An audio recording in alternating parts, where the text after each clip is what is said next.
Today I'll be reading The Thornbush. The thornbush stared up at the moonlit sky, waiting for the warmth of the dawn, its tiny flowers huddled together against the cold. Finally, the little bush drifted off to sleep. The ragged little bush grew between the stones at the edge of a narrow street that led to a grand palace. Its thorns were sharp, and its flowers were too small to be admired. Children never picked its blossoms, and travelers avoided the prickly bush. The thornbush felt ugly and unwanted. A rooster crowed. Harsh voices stirred the thornbush from its sleep. A crowd pushed a man through the quiet streets towards the palace.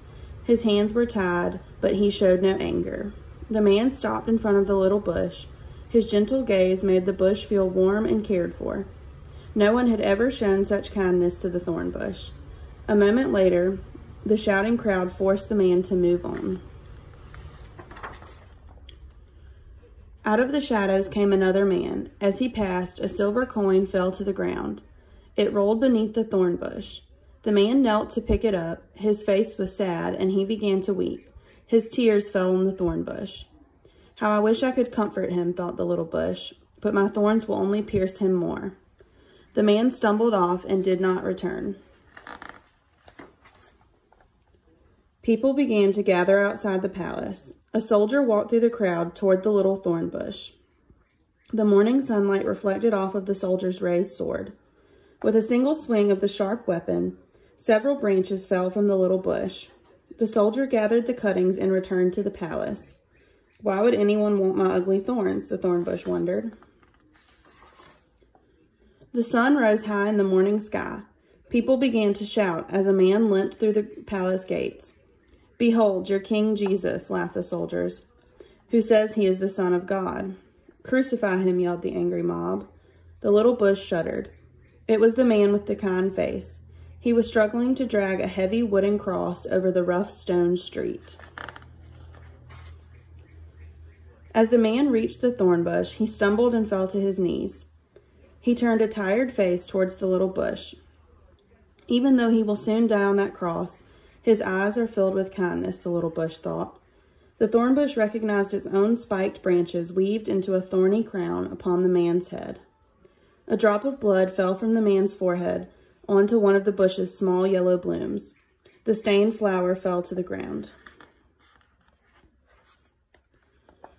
It was a long, sad day when all the people finally went home and the street was deserted. The thornbush bowed in sorrow.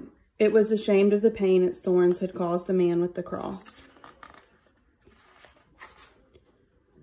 For 2 days, the thornbush refused to bloom. Morning dew fell like tears from its trembling branches. The little bush bent low to examine the fallen flowers beneath it. Only one remained fresh. The flower stained by the blood of the man with the crown of thorns. On the 3rd day, after the man came, the bush was awakened by a beautiful dove. The graceful bird flew down to rest among the thornbush's branches. He's alive, cried a woman as she hurried through the street. Jesus is risen. The thornbush was amazed. Could the kind man really have risen from the dead? Warm sunshine poured over the little bush. Its broken branches began to bud.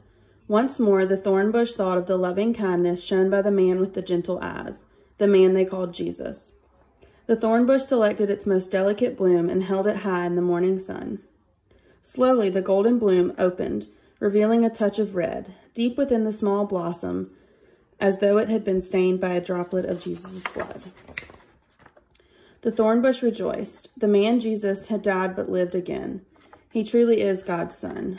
Jesus' only crown had been woven from the branches of the little thornbush, but that crown was greater than silver or gold. It was the crown of the King of all kings, Jesus.